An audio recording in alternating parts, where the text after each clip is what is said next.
Hi students, how are you all? कैसे हैं आप सब? I hope you are doing very good. My name is Sandeep Bhogal and I welcome you all to Eco Seco. आज के इस video में हम कवर करेंगे the concept of investment multiplier. चलिए, YouTube में तो मैं बहुत डिटेल में वीडियो डालता हूँ। अगर आपको वीडियोज़ में एकदम शॉर्ट में वीडियो चाहिए, शॉर्ट में कंसेप्ट कवर चाहिए, तो आप एक काम कीजिए, मेरे इंस्टाग्राम पेज पे, इंस्टाग्राम चैनल इको सीखो पे जाके उसको आप फॉलो कर लो। वहाँ पे मैं ऑलमोस्ट हर दिन जो है किसी कंसेप्ट को डिस्कस करता हूँ, किसी इंपॉर्टेंट क्वेश्चंस को डिस्कस करता हूँ। तो वो भी आपको एकदम, अगर आप हड़बड़ी में हो तो उसको देख के भी आपको बहुत फ़ायदा होगा। बाकी डिटेल वीडियोज़ के लिए तो यूट्यूब है ही। चलिए स्टार्ट करते हैं। इस वीडियो में मैं पूरा मल्टीप्लायर का कंसेप्ट खत्म करूँगा। क्या कहते हैं? Investment multiplier. इन्वेस्टमेंट मल्टीप्लायर, इसका जो शॉर्ट फॉर्म है वो है के। देखिए क्या है ये, जब हम किसी भी बिजनेस में पैसा लगाते हैं, इन्वेस्ट करते हैं, सपोज मेरा एक बिजनेस चल रहा है और उसमें मैंने एडिशनल इन्वेस्टमेंट किया 100 करोड़ रुपए का, ठीक है। क्यों किया मैंने एडिशनल इन्वेस्टमेंट? इसलिए किया क्योंकि मुझे उम्मीद है कि जो मैं एडिशनल इन्वेस्टमेंट कर रहा हूं उससे मेरा इनकम भी बढ़ेगा, मतलब इनकम में भी एडिशन होगा। तो अगर if I increase my investment by 100 crore, then it is pretty obvious my income will increase, but the increase in income which will be much more than 100 crore. क्योंकि अगर 100 करोड़ इन्वेस्ट करके 100 करोड़ ही रिटर्न मिला, तब फायदा क्या? तो जो रिटर्न्स आता है, इंक्रीज इन इनकम होता है, वो जनरली इन्वेस्टमेंट से बहुत ज़्यादा होता है। तो सपोज करो my income because of the increase in investment by 100 crore increase by 500 crore, तो मतलब इन्वेस्टमेंट कितने टाइम्स बढ़ गया और इनकम जनरेट किया? 5 टाइम्स। तो यहाँ पे होता है के का वैल्यू 5। सो अगर हम समझे इसको, the number of times my income increases because of the increase in investment, it is called investment multiplier. देखो, इसके टॉपिक के नाम पे ही इसका मीनिंग छुपा है, इन्वेस्टमेंट मल्टीप्लायर, मतलब इन्वेस्टमेंट कितनी बार मल्टीप्लाई हुआ टू जनरेट और create the new income. I hope this is clear to everybody. तो सपोज करो कि अगर मेरा इन्वेस्टमेंट 500 करोड़ से बढ़ा और इसके चलते इनकम 1500 करोड़ से बढ़ा, तो कितने टाइम्स बढ़ा इन्वेस्टमेंट और इनकम जनरेट हुआ? 3 टाइम्स। सो दैट के का वैल्यू इज 3। तो वंस यू नो के का वैल्यू और इन्वेस्टमेंट मल्टीप्लायर का value, you will be able to understand and जज कि आपका इनकम जो है वो इन्वेस्टमेंट के बढ़ने से कितना बढ़ रहा है।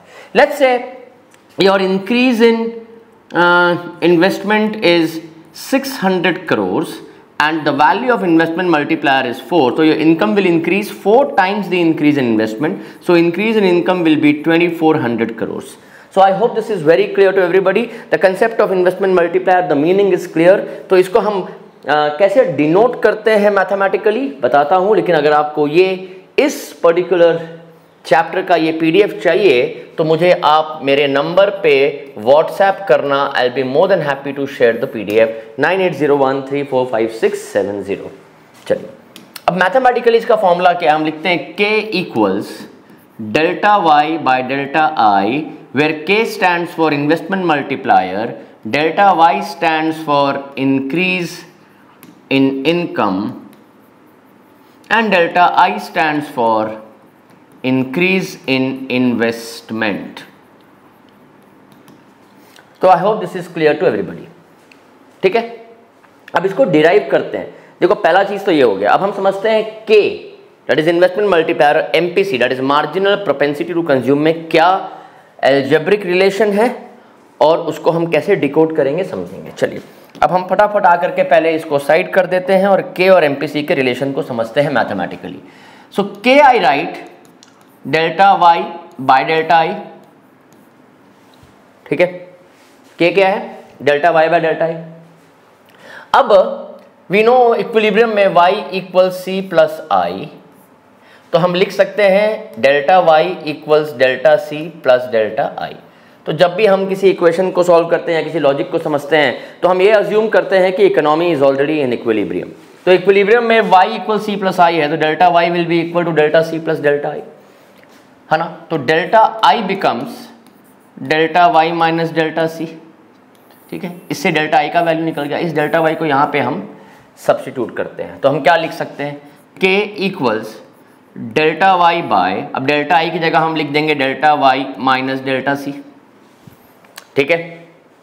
अब देखिए, न्यूमरेटर में भी डेल्टा वाई है, डिनोमिनेटर में डेल्टा वाई है, तो डेल्टा वाई को कॉमन ले लेते हैं। कॉमन लेने का मतलब will divide the numerator and denominator by delta Y, मतलब इसको भी डेल्टा वाई से डिवाइड किया, इसको भी डिवाइड किया, इसको भी डिवाइड किया, तो क्या मिलेगा अपने को? मिलेगा delta Y by delta Y, delta Y by delta Y minus delta C by delta Y. तो क्या किया है मैंने? बेसिकली इसको और इसको डेल्टा वाई से डिवाइड कर दिया, कॉमन लिया, तो ये कैंसिल होके 1 बना, ये कैंसिल होके 1 बना। So what do I get? k equals 1 by 1 minus delta C by delta Y, and we know delta C by delta Y जो है वो एमपीसी है, तो हम कह सकते हैं k equals 1 by 1 minus MPC. मतलब k का जो बेसिक फॉर्मूला है वो है delta Y by delta I, derive करके ये बना k equals 1 by 1 minus MPC, and we know MPC plus MPS is 1, so 1 minus MPC is MPS, so k equals 1 by MPS. तो ये 3 फॉर्मूला आपको याद रखने हैं, ये तीनों में तीनों फॉर्मूला यूज होते हैं आगे सम्स को सॉल्व करने के लिए, राइट। तो बेसिकली अब हम अगर समझे तो k के 3 फॉर्मूलाज हमने डिराइव कर लिए हैं इससे। आई होप दिस इज क्लियर। आगे बढ़ते हैं तो आप समझो कि k और एमपीसी में क्या रिलेशन होगा, ये तो फॉर्मूला समझ में आ गया। अब हम इसको समझते हैं कि रिलेशनशिप क्या होगा, ठीक है। अगर हम वैल्यूज लें, अगर एक हम सॉल्यूशन करें, calculate the value of k when, अब एमपीसी में बेसिकली एमपीसी दिया है, हम उस एमपीसी के अगेंस्ट k के वैल्यू को कैलकुलेट करते हैं। जैसे एमपीसी 0, वी नो एमपीसी का जो मिनिमम वैल्यू 0 हो सकता है, मैक्सिमम वैल्यू 1 हो सकता है ना। इसके लिए आप एमपीसी के वीडियो में जाओ, वहाँ जाके आपको समझ में आएगा, बट एमपीसी का मिनिमम और maximum value 0 and 1। MPC 0, MPC 0.5, MPC let's say 0.75, MPC 0.8, 0.9 and 1। तो 0 में जब एमपीसी 0 होगा तो k का वैल्यू कितना होगा? हम क्या करेंगे? 1 बाय 1 माइनस एमपीसी, तो 1 बाय 1 माइनस 0, तो 1 by 1 is 1। Similarly 1 by 1 minus MPC, MPC की जगह 0.5 डाला तो इसका वैल्यू 2 आ गया। सिमिलरली 1 बाय 1 माइनस 0.75, इसका वैल्यू 4 आएगा, फिर इसका value 5 and then 10 and then infinity. तो आप क्या समझ रहे हो यहाँ पे? हमारे एमपीसी के वैल्यूज हमने डिराइव कर लिए। कैसे डिराइव किए? अब ये सब हमारे एमपीसी के वैल्यूज हैं, ये हमने कैसे डिराइव किए? ये हमने फॉर्मूला में पुट करके डिराइव किए। किस फॉर्मूला में? 1 बाय 1 माइनस एमपीसी।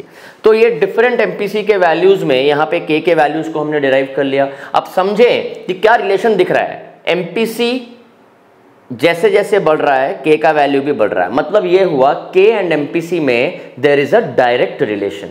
तो मैथमेटिकली तो ये प्रूव हो गया कि k एमपीसी बढ़ेगा, k का वैल्यू बढ़ेगा, एमपीसी घटेगा, k का वैल्यू घटेगा। Since they both are moving in the same direction, तो there is a positive correlation between them. दोनों के बीच में पॉजिटिव रिलेशन है, डायरेक्ट रिलेशन है, ठीक है। तो ये मैथमेटिकली तो अपने को समझ में आ गया। अब इसको हम लोग थोड़ा सा लॉजिकली भी समझते हैं। लॉजिकली कैसे समझेंगे? लॉजिकली ऐसे समझेंगे कि देखिए पूरा जो मैक्रो इकोनॉमिक्स में, और वैसे भी लॉजिकली भी अगर आप देखो कि एक चीज़ वेल प्रूवन है कि one person's expenditure is other person's income. One person's expenditure is other person's income.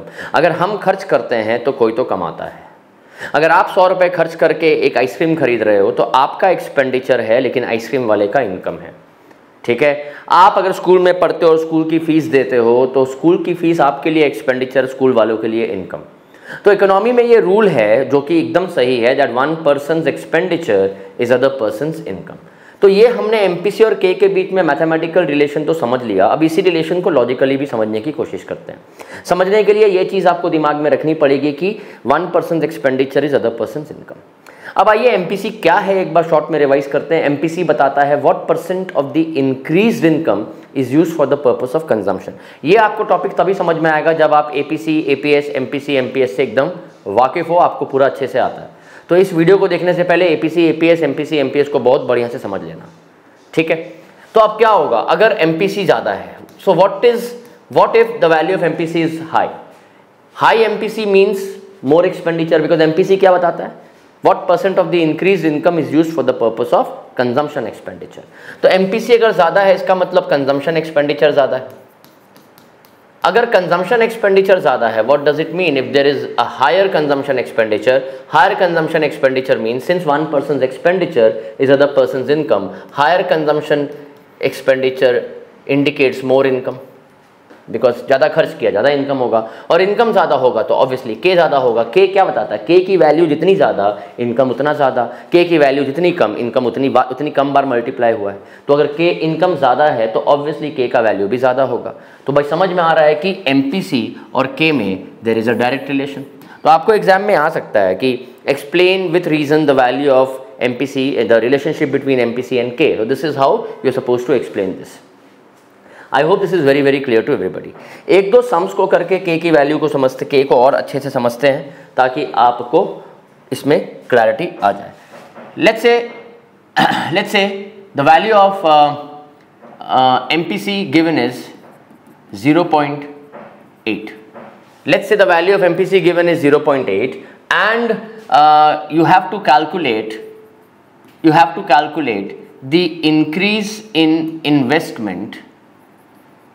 चलो मैं शॉर्ट फॉर्म ही लिखता हूँ सो दैट टाइम भी कम लगे और आपको समझ में भी आए। Increase in investment to increase the income by let's say 500 crore. तो MPC का वैल्यू दिया है 0.8, बोल रहा है how much of investment is required to increase the income bye 500 crore. अगर हमें इनकम 500 करोड़ से बढ़ानी है तो भाई इन्वेस्टमेंट कितना बढ़ाना पड़ेगा। तो सबसे पहले MPC का वैल्यू अगर 0.8 दिया है तो इससे हम क्या निकाल लेंगे? इससे हम के के वैल्यू को फाइंड कर लेंगे। के कैसे निकालेंगे? के इक्वल्स 1/1 माइनस MPC। सो भाई 1/1 minus 0.8 which is 1/0.2 which is 5। तो के का वैल्यू 5 हो गया, मतलब investment will multiply 5 times to generate the new income. चलिए अब हमें निकालना है इंक्रीज इन इनकम। हमें दिया है के का वैल्यू, सो हम अब इंक्रीज इन इन्वेस्टमेंट निकाल लेंगे, सॉरी इंक्रीज इन इनकम दिया हुआ हमें। तो K equals delta Y by delta I. So K is 5, we just calculated this. Delta Y is 500 crore, delta I is what you have to find out. So delta I becomes 500 by 5 which is 100 crore. तो 500 करोड़ से income को बढ़ाने के लिए 100 करोड़ का investment लगेगा। तो देखिए का वैल्यू 5 था, 100 करोड़ 5 टाइम्स मल्टीप्लाई होकर ये 500 करोड़ कर देगा। आई hope this is clear to everybody. आइए एक और सम करते हैं for more clarity. Let's say given the value of MPC is 0.75, increase in investment is 500 crores, calculate increase in income and increase in consumption and increase in savings। चलिए तीन चीज़ calculate करना है, important सम है। तो भाई MPC अगर 0.75 है तो K equals 1/1 minus MPC 1/1 minus 0.75 that is 4। तो we now know what is the value of K का वैल्यू इज 4। चलिए इंक्रीज इन इन्वेस्टमेंट निकालते हैं। कितना होगा? लॉजिकली इंक्रीज इन इनकम निकालना है। इन्वेस्टमेंट 500 करोड़, के का वैल्यू 4, तो 5 4 20 2000 करोड़ से इनकम बढ़ेगा। ये लॉजिकली भी आप समझ सकते हो फॉर्मूला, लेकिन आपको एग्जाम में दिखाना पड़ेगा। Delta Y by delta I, K is 4, delta Y you have to find out, delta I is given 500, so delta Y is 2000 crore. What else you have to find out? You have to find out the increase in consumption. चलिए निकाल लेंगे। अब देखिए increase in consumption के लिए हम MPC का use करेंगे। MPC का फॉर्मूला क्या है? Delta C by delta Y. MPC given is 0.75 already given. Delta C increase in consumption you have to find out. Delta Y अभी निकाला हमने 2000 crore. So delta C will be 2000 into 0.75। So how much will it be? It will be 1500 crore. ठीक है, और delta S निकालना है। Delta S क्या करेंगे? तो delta Y minus delta C निकाल लेंगे। इससे भी निकाल सकते हैं क्योंकि वाई माइनस सेविंग्स क्या होता है? Saving is Y minus C. तो delta S will be delta Y minus delta C. So delta S will be equal to 2000 minus 1500 which is 500 crore. I hope this is clear to everybody. तो भाई ये तो अपने को सम से हमने समझ लिया कि इन्वेस्टमेंट मल्टीप्लायर क्या है, हाउ डज इट वर्क, क्या रिलेशन है MPC के साथ। तो इसको अगर हम समझें तो there is also something known as working of investment multiplier. ठीक है, अब वर्किंग ऑफ इन्वेस्टमेंट मल्टीप्लायर जो है ये बड़ा इंपॉर्टेंट कंसेप्ट है, लेकिन मैं इस वीडियो में इसको कवर नहीं करूँगा बिकॉज वो थोड़ा सा इंपॉर्टेंट है। एक वीडियो बनाऊँगा 10 मिनट की इसकी, सो दैट आप वहाँ पर देख सको, क्योंकि उसको आप फ्रेश देखो ज़्यादा अच्छा है। ये समझ गए, थोड़ा सा इसको एक बार और देखो, आपको और अच्छा समझ में आएगा। जब ये समझ जाओगे तो वर्किंग पे आते हैं। I hope you like the video. अगर वीडियो अच्छी लगी हो तो please share the video with your friends so that we both can grow together. Thank you so much, bye bye, take care of your health.